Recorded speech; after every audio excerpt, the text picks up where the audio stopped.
Assalamualaikum warahmatullahi wabarakatuh. Ketemu lagi di mata pelajaran Pendidikan Agama Islam. Hari ini kita sudah masuk ke KD 3.21 yang berjudul Peradaban Islam pada masa Khulafaur Rasyidin dan Bani Umayyah. Sebelum kita masuk ke materi, alangkah lebih baiknya kita berdoa terlebih dahulu. Berdoa dipersilakan.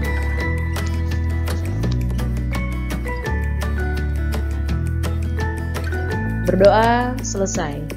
Silahkan disimak materinya.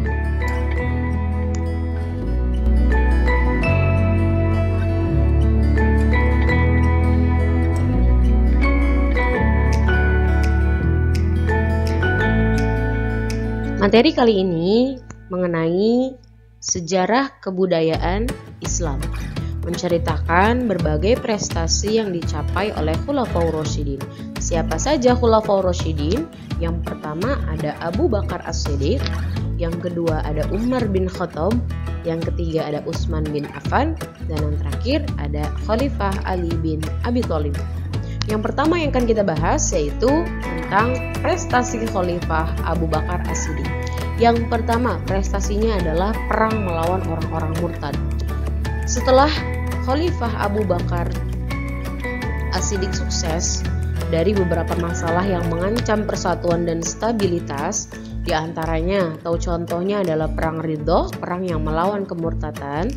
Beberapa suku Arab yang berasal dari suku Hijaz dan Najd menyatakan murtad dan membangkang kepada khalifah baru dan sistem yang ada. Mereka menolak membayar zakat walaupun tidak menolak Islam secara utuh. Ketegasan Abu Bakar ini disambut dan didukung oleh hampir seluruh kaum muslim.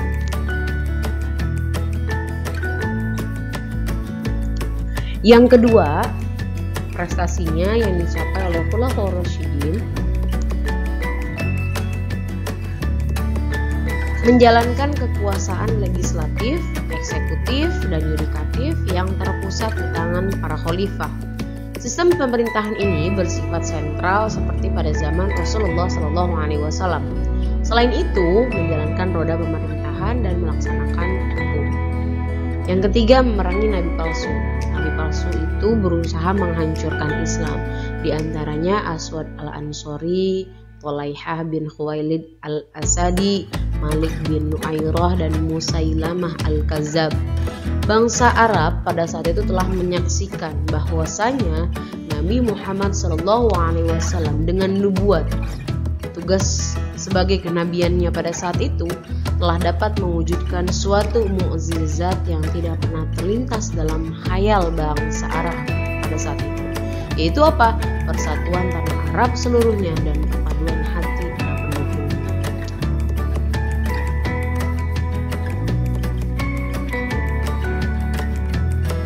Yang keempat, penghimpunan Al-Quran. Satu kerja besar yang dilakukan pada masa pemerintahan Abu Bakar adalah penghimpunan Al-Quran. Kenapa bisa dibilang kerja besar? Karena pada saat itu Khalifah Abu Bakar As-Siddiq memerintahkan kepada Zaid bin Sabit untuk menghimpun Al-Quran dari pelepah kurma, kulit binatang, dan dari hafalan kaum muslimin. Yang kelima, perluasan wilayah Islam. Jadi setelah urusan dalam negeri Khalifah Abu Bakar As-Siddiq sudah selesai, Khalifah Abu Bakar As-Siddiq mulai menyebarkan agama Islam ke wilayah-wilayah yang lebih luas lagi. Itu wilayah mana aja? Wilayah yang dikuasai Kekaisaran Persia dan Bizantium. Persia pada saat itu menguasai wilayah yang luas, contohnya Irak, Syam, dan bagian utara Jazirah Arab. Sejumlah kabilah Arab tunduk dan patuh di bawah kekuasaan mereka. Nah, Kekaisaran Bizantium menjadikan kota Damaskus, Suriah sebagai pusat pemerintahan di wilayah Arab dan sekitarnya.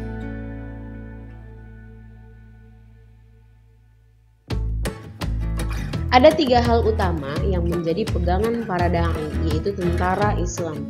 Yang pertama, dianjurkan masuk Islam terlebih dahulu. Kenapa harus seperti itu? Karena setelah masuk Islam, jiwa serta harta mereka akan dilindungi. Yang kedua, boleh tidak masuk Islam, tetapi harus membayar denda atau bayar pajak perlindungan yang sangat ringan, disebutnya adalah jizyah.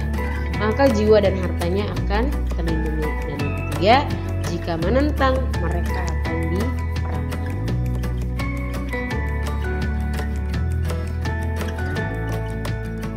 Yang kedua, di sini ada prestasi Khalifah Umar bin Khattab.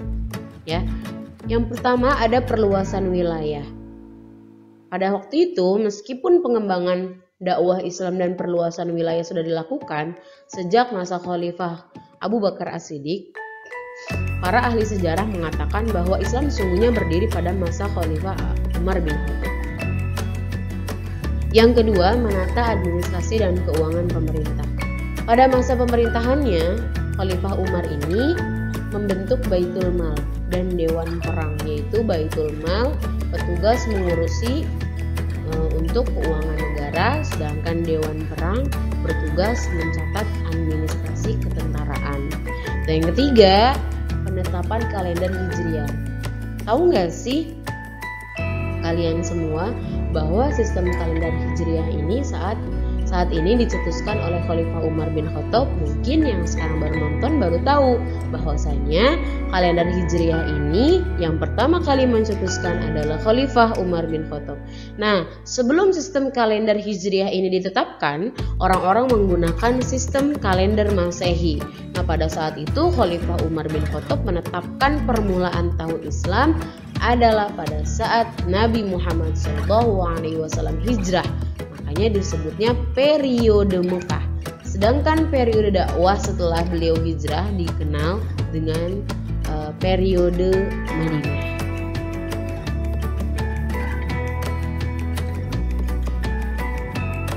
Selanjutnya, di sini ada prestasi Khalifah Utsman bin Affan. Yang pertama, modifikasi mushaf Al-Qur'an. Seperti yang sudah kita ketahui bahwasanya modifikasi atau pembukuan Al-Qur'an sudah dimulai sejak masa Khalifah Abu Bakar As-Siddiq. Ayat-ayat Al-Qur'an yang sudah terkumpul pada masa itu disimpan oleh Hafsah binti Umar. Yang kedua, merenovasi Masjid Nabawi. Masjid Nabawi yang dibangun pada masa Khalifah Umar bin Khattab ini diperluas oleh Utsman bin Affan. Selain diperluas, bentuk dan coraknya juga diperindah. Nah, yang ketiga, pembentukan angkatan laut. Nah, pada masa Khalifah Utsman ini, wilayah Islam sudah mencapai Afrika, Siprus, hingga Konstantinopel. Nah, wilayah ini ternyata banyak diliputi lautan. Untuk menjaga wilayah tersebut, Muawiyah bin Abu Sufyan yang waktu itu menjabat sebagai gubernur Suriah mengusulkan dibentuknya angkatan laut. Usul itu disambut baik oleh siapa? Oleh Khalifah Utsman bin Affan. Yang keempat adalah perluasan wilayah. Nah, pada masa Khalifah Utsman bin Affan ini, wilayah Islam semakin luas wilayahnya. Wilayah Azerbaijan berhasil ditaklukkan oleh pasukan muslim di bawah pimpinan Sa'id bin As dan Huzaifah bin Yaman.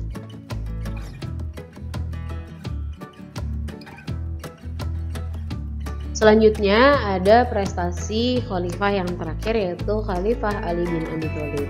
Yang pertama adalah mengganti pejabat yang kurang cakap atau kurang pandai dalam bidangnya. Yang kedua, membenahi keuangan negara. Yang ketiga, memajukan bidang ilmu bahasa. Dan yang keempat, melakukan pembangunan.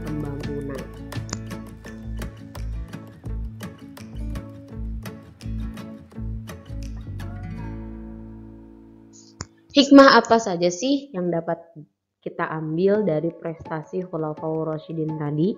4 khalifah kita. Yang pertama adalah dalam menjalankan pemerintahan, khalifah atau pemimpin diatur oleh hukum yang sudah ditentukan. Yang kedua, para khalifah berkewajiban melindungi dan mensejahterakan rakyat sebagai pembentuknya rakyat.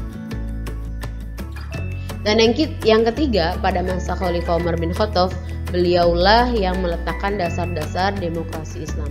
Dan yang terakhir, pada masa Khalifah Utsman bin Affan, mushaf Al-Qur'an digandakan menjadi 4 buah. Tetapi mushaf yang asli, mushaf Utsmani, tetap dibawa Khalifah Utsman bin Affan.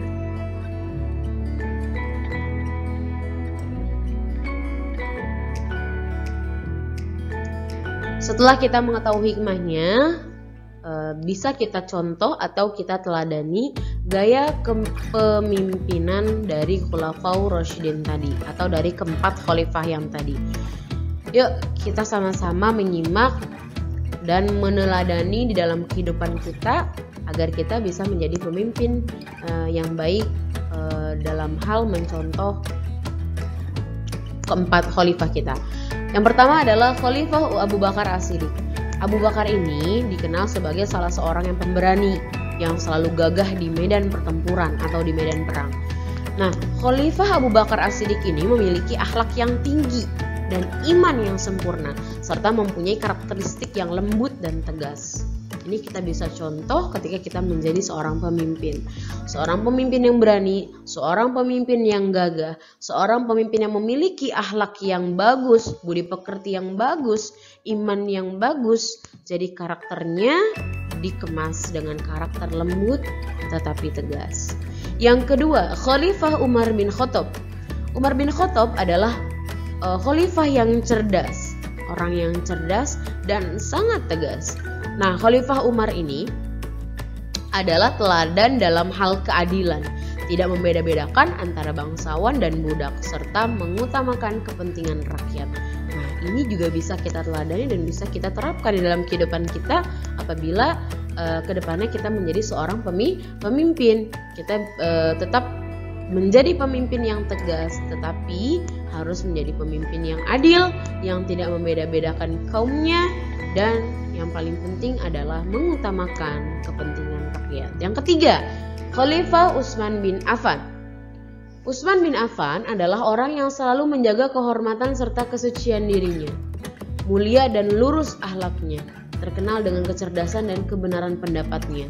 Dengan karakter beliau, kemakmuran rakyat dapat tercapai baik jasmani maupun rohani. Dan yang terakhir, Khalifah Ali bin Abi Thalib. Ali bin Abi Thalib ini sangat memperhatikan keadilan dalam hal ekonomi. Khalifah Ali bin Abi Thalib ini sangat serius dalam hal perekonomian.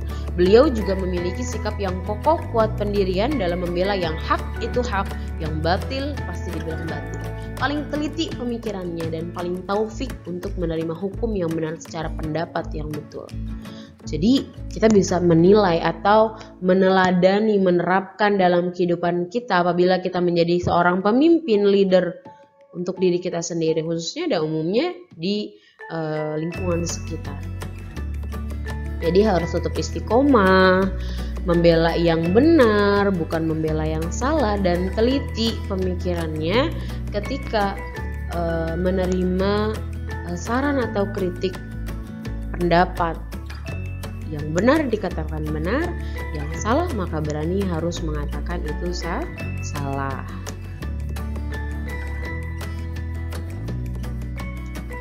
Nah, siapa saja pendiri dinasti Bani Umayyah? Asal mula dinasti Bani Umayyah. Nah, proses terbentuknya kekhalifahan Bani Umayyah dimulai sejak Khalifah Utsman bin Affan. Pada saat itu, Khalifah Utsman bin Affan tewas terbunuh oleh tikaman pedang Humran bin Sudan pada tahun 35 Hijriah atau 656 Masehi. Yang kedua, usaha untuk memperoleh kekuasaan. Wafatnya Khalifah Ali bin Abi Thalib pada tanggal 21 Ramadan tahun 40 Hijriah atau pada tahun 661 Masehi karena terbunuh oleh tusukan pedang beracun saat sedang beribadah di Masjid Kufah.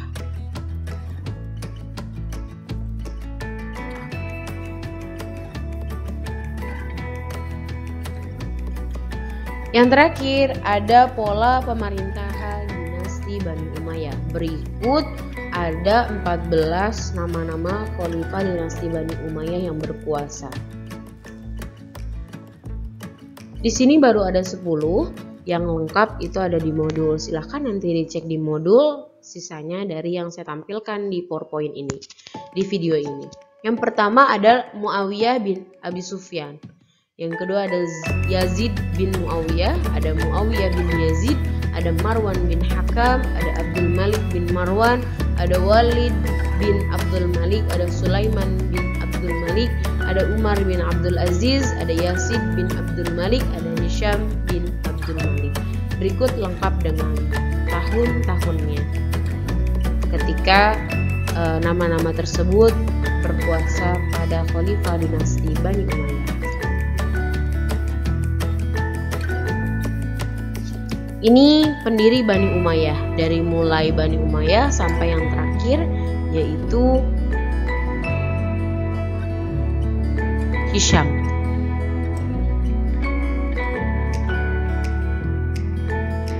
Cukup sekian materi hari ini mengenai Khulafaur Rasyidin dan Bani Umayyah. Jazakumullah khairan. Terima kasih bagi yang sudah menyimak, menonton. Jangan lupa untuk di like, di komen, dan di subscribe. Mudah-mudahan kita semua dapat mengetahui sejarah-sejarah kebudayaan Islam, sejarah-sejarah para khalifah, dan bisa meneladani cara atau gaya kepemimpinan para pemimpin-pemimpin kita atau para khalifah-khalifah kita. Usikum wa nafsi bitaqullah. Mohon maaf kalau ada kata-kata yang salah. Wassalamualaikum warahmatullahi wabarakatuh.